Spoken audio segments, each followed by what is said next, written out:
Goal, nation's leading institute.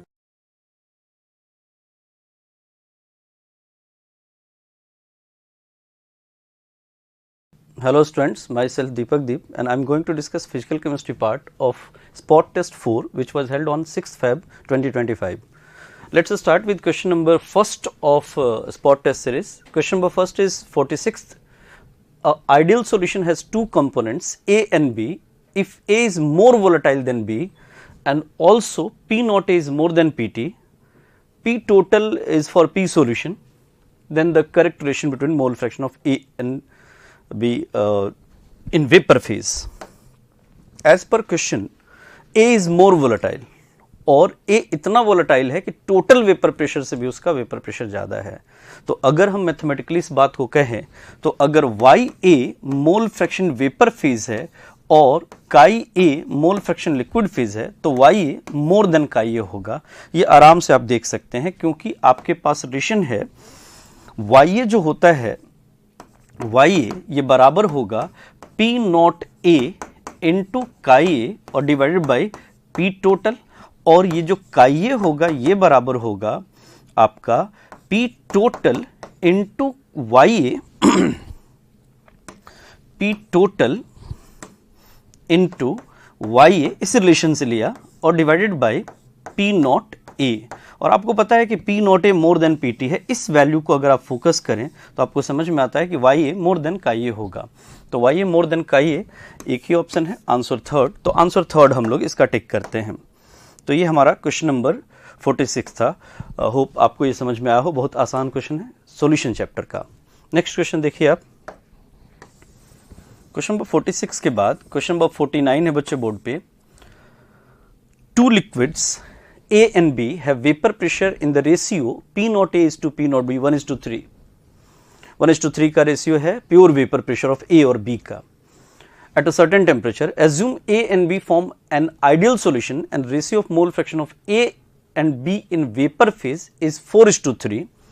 Vapor phase में 4:3 है. Then the mole fraction of B in the solution at the same temperature will be. तो ठीक है भाई, हम लोग ऐसा कर लेते हैं. आपको पता है कि अगर काई ए डैश आप करेंगे तो ये बराबर होगा P not A into chi A divided by P total. Meanwhile अगर आप काई बी डैश करेंगे तो ये बराबर होगा P not B into chi B और डिवाइडेड बाई P टोटल. अगर हम डिवाइड कर दें इसको तो P टोटल कैंसिल हो जाएगा. तो हमारा आ जाएगा chi A dash divided by chi B dash is equal to P not A into chi A और divided by P not B into chi B. हमें समझ में आता है कि chi A by chi B की वैल्यू कितनी हो जाएगी बच्चे. Chi A by chi B is equal to chi A dash into chi B dash और ये उल्टा हो जाएगा P not B divided by P not A. अब रेशियो रख देते हैं. तो काई ए डैश इज टू काई बी डैश क्या था हमारा. काई ए डैश इज टू काई बी डैश 4:3. तो that will be 4/3 multiplied by P not B by P not A. ये 3:1 था. तो ये हमारा 3 कैंसल्ड 4:1 आ गया. अब आपको ये पता है कि भाई काई ए बाई काई बी 4:1 है. काई ए बाई काई बी को हम चाहें तो ऐसे लिख सकते हैं. क्या हम चाहें तो इसको लिख सकते हैं 1 माइनस काई बी काई ए की जगह पे divided by chi B is equal to 4:1. तो समझ में आता है कि 1 इज इक्वल टू 4 काई बी हमारा कितना हो जाएगा 5 काई बी. तो काई बी सॉल्व करके 1:5 आ जाएगा. तो हमें समझ में आता है कि आंसर फर्स्ट हो जाएगा. अच्छा क्वेश्चन था ये. सॉल्यूशन का फिर से mole fraction vapour phase liquid phase को रिलेट करता हुआ सॉल्यूशन में आपको बताया जाता है बार बार कि जब भी ऐसे सिचुएशन आए दो इक्वेशन को डिवाइड करके हम नया इक्वेशन डेराइव कर सकते हैं. तो कुछ ऐसे सॉल्व किया इसको. Answer will be first. Next question आप देखें. Question number 51 assertion reason based है सॉल्यूशन चैप्टर का ही. Phenol aniline mixture so negative deviation from Raoult's law. सही बात, फिनॉल और एनिलीन के बीच में हाइड्रोजन बॉन्डिंग हो जाती है पहले से स्ट्रॉन्गर, इसलिए ये एग्जाम्पल होता है. Intermolecular H bonding between phenolic oxygen and hydrogen of aniline is stronger than that between identical molecule. हाँ, ये गड़बड़ हो गया, फिनोलिक हाइड्रोजन होता है ये, और हाइड्रोजन की जगह ये नाइट्रोजन होना चाहिए जिसके पास लोन पेयर होता है। तो एक्चुअल में हाइड्रोजन जो होता है वो फिनॉल का होता है और नाइट्रोजन के बीच में हाइड्रोजन बॉन्डिंग होती है। तो ये स्टेटमेंट हो गया रॉन्ग, ये स्टेटमेंट हो गया राइट। ये एनसीईआरटी का स्टेटमेंट है, as it is assertion reason बना है इसका आपका। तो ये बहुत अच्छा क्वेश्चन है। Answer should be only assertion is correct first. तो 51 का पहला आंसर आपको करना चाहिए। नेक्स्ट क्वेश्चन देखिए आप, 51 के बाद 54, which of the following is correct for an ideal solution? Non ideal solution के लिए करेक्ट पूछ रहा है। Non ideal solution, delta H mixing zero for ideal solution, तो ये तो गलत हो गया। Delta we mixing zero ideal solution गलत हो गया। ये राउल्ट्स लॉ एप्लीकेबल है, मतलब ये भी गलत है। नॉन आइडियल में राउल्ट्स लॉ काम नहीं करता है। पीए या तो पी नॉट ए का ये से ज्यादा हो जाता है या कम हो जाता है। Delta S mixing is greater than zero, ये आपने चाहे आइडियल सॉल्यूशन हो चाहे नॉन आइडियल हो, पॉजिटिव डिवेटेड हो नेगेटिव डिवेटेड हो, in each and every case always entropy तो बढ़ना है, इंटर मिक्सिंग से एंट्रोपी इंक्रीज करती है। तो आंसर फोर्थ करते हैं इसका, 54 का 4। नेक्स्ट क्वेश्चन देखें आप, क्वेश्चन नंबर 55 है आपका। Question number 55, the vapour pressure of a liquid solution of two volatile liquid A and B is 95 torr.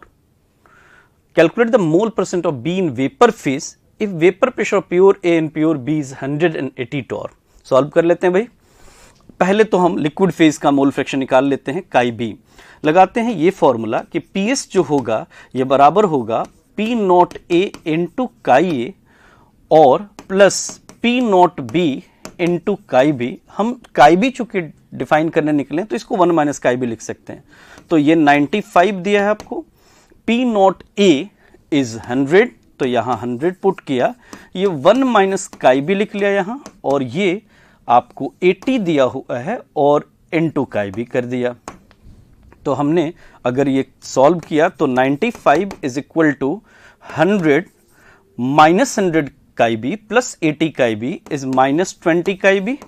तो समझ में आता है कि काई बी इज इक्वल टू ये 100 माइनस 95 5 बाई 20 1 बाई 4 आ जाना है। तो काई बी अगर 1 बाई 4 आ गया तो अब हमको काई बी डैश पता करना है। तो काई बी डैश हो जाएगा P not B into chi B divided by P solution. P not B आपको पता है बच्चे 80 into 1 by 4 divided by PS and that is 95। और अगर परसेंटेज कह रहा है तो इसको 100 से मल्टीप्लाई भी करना होगा। तो ये सिंप्लीफाई किया तो 4 से ये 20 टाइम्स, तो परसेंटेज आ जाएगा 20 बाई 95 इंटू 100%। ये थोड़ा 20 से ज़्यादा, तो 21% के अप्रॉक्स आंसर आ जाना चाहिए। तो आंसर फर्स्ट करेंगे 55 का। बहुत simple question. Mole fraction vapour phase को अगर परसेंटेज में बदलना है, मोल परसेंट में 100 से बस मल्टीप्लाई करना होगा। तो वेपर फेज में आपने पता किया और उसको आपने 100 से मल्टीप्लाई कर दिया। सिंपल। क्वेश्चन नंबर 55 के बाद आप नेक्स्ट क्वेश्चन देखें, क्वेश्चन नंबर 59 बोर्ड पे। When 5% solution of sucrose is isotonic with 1% solution of a compound A, molecular weight of the compound is। अब नहीं कुछ बोला है तो it should be non electrolyte, नहीं तो वांट ऑफ फैक्टर भी कंसिडर करना होता। आपको दोनों का ऑस्मोटिक प्रेशर इक्वेट करना होता है। आप जानते हैं pi is equal to I C R T. चूंकि टेम्परेचर के बारे में बात नहीं करी, आर तो कांस्टेंट है, आई के बारे में बात नहीं करी, तो कॉन्सेंट्रेशन इक्वेट कर देना है। आप कह रहे हैं 5% सुक्रोज, मतलब 5 divided by 342 into 100 into 1000 is very equal to 1 by molecular mass we don't have MB solute का into 100 into 1000। तो ये तो कॉमन है, 1000 और 100 ये कैंसल आउट हो जाएगा। MB हमें समझ में आता है 342 और डिवाइडेड बाई 5। तो ये सॉल्व करके हमारा 68.4 आ जाएगा। आंसर सेकंड, 59 का सेकंड आंसर करते हैं। ये भी सिंपल क्वेश्चन था, आपने आइसोटोनिक के क्वेश्चंस किए हैं, मेडिकल एग्जाम में नीट में भी पूछा हुआ है। 2-2 3-3 क्वेश्चन आपको प्रीवियस ईयर में दिख जाएगा। आइसोटोनिक तो बहुत इंपॉर्टेंट है, इस पे हमें कमांड होना चाहिए। नेक्स्ट क्वेश्चन देखिए आप, क्वेश्चन नंबर 59 के बाद क्वेश्चन नंबर 62 है बच्चे। विच of the following aqueous solution will have highest boiling point. Highest boiling point उसका होगा जिसके लिए एलिवेशन सबसे ज्यादा होगा, मतलब डेल्टा टीबी सबसे ज्यादा होगा। चूंकि अब मेरे लिए Kb तो कांस्टेंट हो गया, एक्वस बोल दिया, सॉल्वेंट वाटर है and Kb is property of solvent only, तो Kb तो फिक्स हो गया भाई। तो I इंटू M देखना होगा। पहले का I1 मोलालिटी 0.1, थर्ड का 0.1 मोलालिटी और 2 होगा वांट ऑफ फैक्टर, इसका 0.1 इंटू 3 हुआ और इसका 0.01 इंटू 5 हुआ। तो हमें समझ में आता है कि सबसे ज्यादा एलिवेशन सेकंड में दिखेगा, तो बॉइलिंग पॉइंट सबसे ज्यादा सेकंड का हो जाएगा। आई और कॉन्सेंट्रेशन का प्रोडक्ट हमने देख लिया, आई इंटू मोलालिटी देख लिया। तो ये भी सिंपल था। क्वेश्चन नंबर 262 का आंसर हमारा सेकंड हो जाना है। क्वेश्चन नंबर 65 देखें आप बोर्ड पे, match list 1 with list 2। Mole concept का एक बेसिक सा क्वेश्चन लग रहा है, मैट्रिक्स मैचिंग है, हाँ टाइम लग सकता है। आप देखिए 0.25 gram atom, gram atom is another name of mole atom. अगर ये 1 ग्राम एटम होता तो 16 ग्राम होता, 16 का 1/4 मतलब 4 ग्राम है, तो ये तो फर्स्ट मैच हो गया, A का 1। 1 litre water, 1 litre water is 1000 gram. If density is not given, considered as 1 gram per milliliter, तो 1 liter is 1000 milliliter, 1000 gram and 1000 by 18 is 55.5 Na, तो ये फोर्थ हो जाना है। 2 gram equivalent of hydrogen, 1 gram equivalent of hydrogen is 1 gram, 2 gram equivalent is 2 gram, 2 gram is 1 mole, तो it has Na molecules, तो C का second हो जाना है। and 1 liter nitrogen at STP, 1 liter nitrogen at STP बोले तो ये निकाला जा सकता है। तो 1 लीटर नाइट्रोजन और इसका हमें मॉलिक्यूल्स मास किसमें Na/22.4 में, तो 1 litre divided by 22.4 litre into Na, तो Na/22.4 मॉलिक्यूल, तो D का थर्ड समझ में आता है। तो A first B fourth, A first B fourth, ऐसा ऑप्शन बस और बस सेकंड है। तो बाकी देखिए सब मैच कर रहा होगा, डी का थर्ड, सी का सेकंड, एकदम सही। Answer will B second only. हाँ, वैसे मैट्रिक्स मैचिंग का रूल है कि आप कम से कम 2 मैच कराएं फिर आंसर देखें, अगर उससे भी नहीं होता तो 3 मैच, ऐसे ही देखा जाता है, टाइम बचाते हैं हम पहला ही देखेंगे मैच करा के कि पहला क्या एक ही ऑप्शन है। तो मुझे दिख रहा था भाई ए का 1 1 1 3 जगह दिख गया, तो पक्का डिसाइडिंग फैक्टर बी था। अगर बी भी एक से ज्यादा ऑप्शन होता तो सी भी देखना पड़ता, यही तरीका है।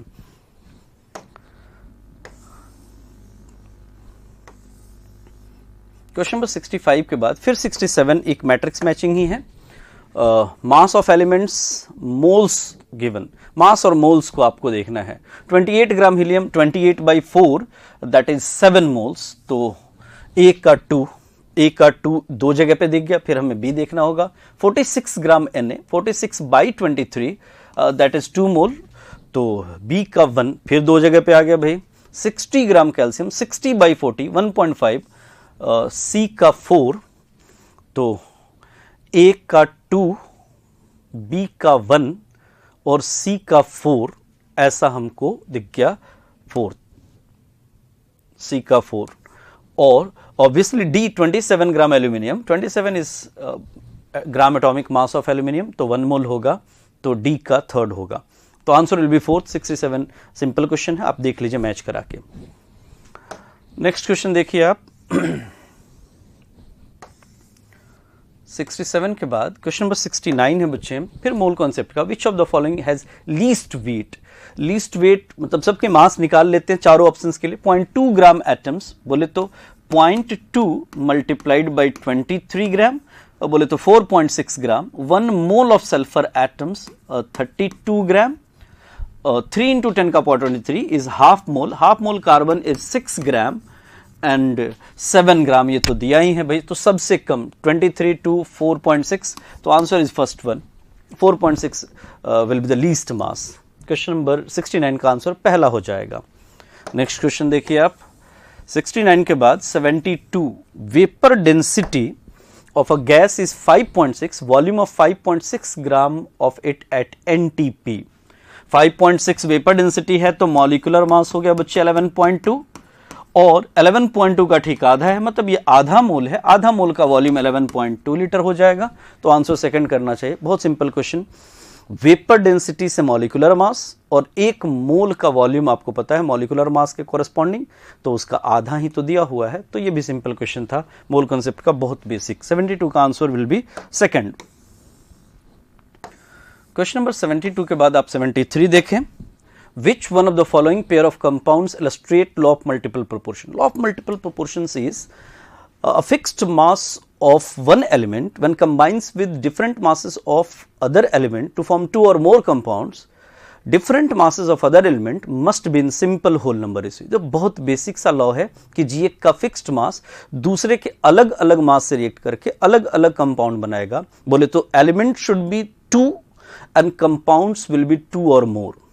2 एलिमेंट, 2 और 2 से ज्यादा कंपाउंड, जो एक एलिमेंट का फिक्स्ड मास दूसरे एलिमेंट के डिफरेंट मासेस से अगर हम रेशियो देखें तो ये रेशियो सिंपल होल नंबर को बियर करेगा।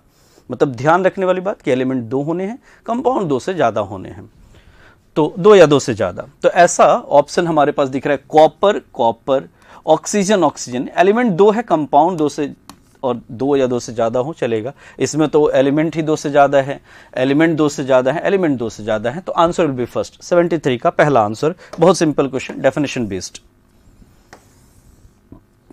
क्वेश्चन नंबर 76 पे आप फोकस करें। What is the percentage purity of sample of CaCO3 if 150 gram of sample gives out 44 ग्राम। आप देखें CaCO3 में एक कार्बन छुपा हुआ है, एक कार्बन से एक ही CO2 बनेगा, मतलब 1 मोल से 1 मोल बनेगा। तो हमें पता है कि अगर ये 100 ग्राम होता तो आपको 44 ग्राम देता। अब आप करेंगे 44 ग्राम तो मिला है, लेकिन 100 की जगह 150 से मिला है, और मिलना कितना था 100 से, तो परसेंटेज प्योरिटी क्या हो गई भाई? परसेंटेज प्योरिटी हमारी हो गई कि होना 100 ग्राम था, दे रहा है 150 ग्राम से, और इनटू 100%। तो हमें समझ में आता है 25 का 6 गुना, 25 का 4 गुना, ये 2 और ये 3, हमें समझ में आता है 200/3, दैट इज 66.67%। तो आंसर थर्ड करते हैं। ये भी एक सिंपल सा कैलकुलेशन। हाँ, आप आइदर ऑफ द साइड से कर सकते थे, आप CO2 के अमाउंट से भी कर सकते थे कि 150 के लिए CO2 निकाल लेते, तो वो आपका थियोरेटिकल यील्ड होता, ऑब्जॉर्ब्ड यील्ड बाय थियोरेटिकल यील्ड तो 100% कर सकते थे, वो भी तरीका सही था। हम चाहे CaCO3 से करें चाहे CO2 से करें, हमारी मर्जी, आंसर सेम आएगा। तो थर्ड आंसर करते हैं 76 का, मूल कॉन्सेप्ट का। ये भी अच्छा क्वेश्चन था, technical. Question number 78, 0.3 liter of a gaseous hydrocarbon burns with O2 to produce 1.2 liter CO2 and 1.5 liter H2O gas. Hydrocarbon is. ऐसे क्वेश्चन के लिए आपने हमेशा सीखा है कि एक बैलेंस्ड इक्वेशन आपको लिखना चाहिए, and that is CXHY gas plus oxygen gas goes to carbon dioxide gas और प्लस वाटर वेपर। बैलेंस करते हैं बच्चे इसको। x है तो ये x हो जाना है, ये y है तो ये y/2 हो जाना है, और यहां x प्लस y/4 हो जाना है। ये बैलेंस्ड इक्वेशन हो गया। अगर ये 1 लीटर होता तो आपको पता है ये x लीटर मिलता और ये y/2 लीटर मिलता। According to question it is given at 0.3 litre, तो ये 0.3 x लीटर होना चाहिए था, और ये 0.3 इंटू y/2 होना चाहिए था। And according to question this is given as 1.2 litre and this is given as 1.5। तो 0.3 से ये 4 टाइम्स, मतलब x की वैल्यू तो 4 आ जानी है, और y 3.3 y की वैल्यू 10 आ जानी है। तो answer C4H10 fourth answer. Advised ये है कि हाइड्रोकार्बन का एक बैलेंस्ड केमिकल इक्वेशन हमें याद होना चाहिए। तो ये इक्वेशन जो बोर्ड पे लिखा है ये आप इनफैक्ट बैलेंस भी कर सकते हैं, याद रहेगा तो जल्दी हम कर पाएंगे। क्वेश्चन नंबर 78 के बाद नेक्स्ट क्वेश्चन देखिए आप बोर्ड पे। क्वेश्चन नंबर 82 है बच्चे, molality of an aqueous solution of urea in which mole fraction of urea is 0.1 mole fraction है। तो आपको पता है कि अगर काई बी 0.1 है तो आप चाहें तो 1/10 लिख सकते हैं बच्चे, 1/1 + 9 लिख सकते हैं। मतलब आपको पता लग गया कि यूरिया अगर 1 मोल है तो आपको वाटर 9 मोल है, तो सिंपल आपको मोलालिटी के फॉर्मूले में लगा देना है 1 मोल यूरिया, और मास ऑफ सॉल्वेंट इज 9 × 18 और मल्टीप्लाइड बाई 100%। तो आपको याद होगा कि 100/18,000 हमने इसमें निकालना है मोलालिटी। तो 1/9 is 1 mole, 9 into 18 gram into 1000 KG में बताना होता है। 18/1000 आपको याद है 55.55 होता है, तो 9 से ये 6 टाइम्स जाएगा, तो 6 point something will be answer. 9 6 54 15, तो 9 1 ही जाएगा, तो आंसर विल बी सेकंड आ जाएगा कैलकुलेट करके। तो ये भी एक सिंपल सा कैलकुलेशन था, मोल फ्रैक्शन देके मोलालिटी पूछा हुआ। क्वेश्चन नंबर 82 के बाद देखें आप नेक्स्ट क्वेश्चन, क्वेश्चन नंबर 85।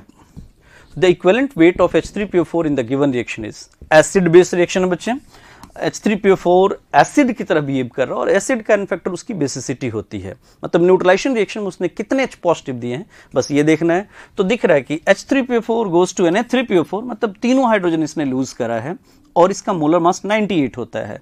तो equivalent mass will be molecular mass by 3 and that will be 98/3। तो आंसर हमें फर्स्ट करना चाहिए, तो 85 का आंसर फर्स्ट हो जाना है।